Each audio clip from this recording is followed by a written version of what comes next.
Hi, I'm Melinda Goodwin. I am a luxury real estate agent as well as a real estate advisor.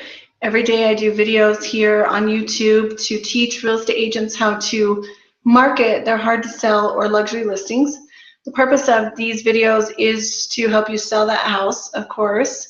Maybe get both sides, because not only are we marketing for other agents to help us sell that house, but we're also actively looking for that buyer. And in the process, the results are you get more listings. So we're going to dig in today a little bit about defining your marketing expectations. It's really important to understand that when you're doing a marketing plan for a specific listing or several listings, that plan needs to be adjusted, right? So once you are in it and you're committed to it, you need to also be committed into making sure what you're doing works. And it's not a failure if it's not working. What that means is that maybe you're in your target market process, you haven't quite hit that target, or you need to adjust some things in order to make that more effective. But it doesn't mean it was a failure. I think that's part of one of the reasons why we tend to not market so much, is because we just don't want to look like a failure to our sellers. And that's absolutely the opposite. Because what I do when I have issues with my marketing and I'm targeting and I've got the campaign going, and I've assessed it after a week or two and it's just not hitting it, I will actually call sellers back and say, okay, we need to readjust this.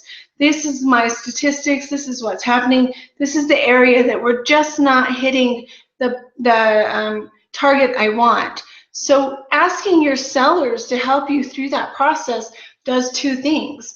One, it shows that you are actively looking for a buyer, and that's what they want. When you go to a sales presentation and they say, what are you going to do to sell my house?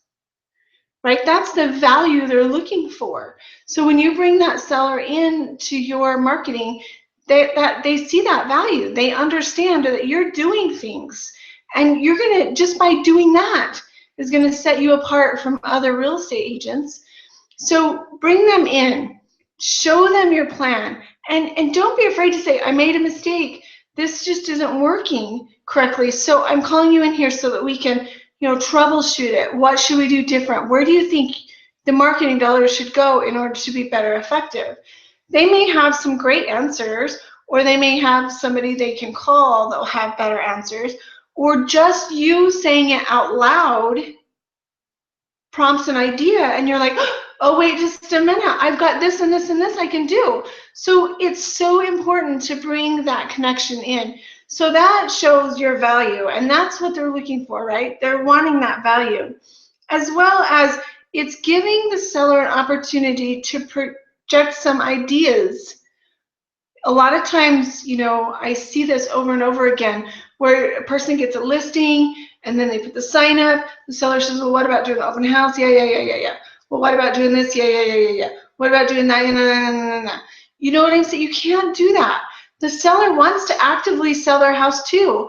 And I know that it may sometimes seem, you might feel that if you bring the seller into those discussions and the ideas come and you get a buyer from that your seller might go, well, I don't owe you any more commission because that was my idea and I sold that house.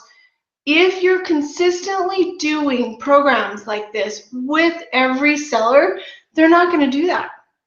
They're just not going to do that. They're going to see the value. They're going to see that their opinion matters, and that's huge. I mean, we want our opinion to matter. So do they, right? So bringing that seller in and adjusting that market is huge, and admitting that you made a mistake, or admitting that, I thought this was going to work, but it's just really not working. So how can we make it more effective? What are you seeing on the seller side of it? Does that make sense? I really hope that makes sense, because it's very important. It's very important defining your value, as well as don't be ashamed either to bring that focus group back in and say to the focus group, even bring your seller into the focus group and say, okay, we hit the mark on this one and this one's going super, super good, but we didn't on this. So how can we adjust that?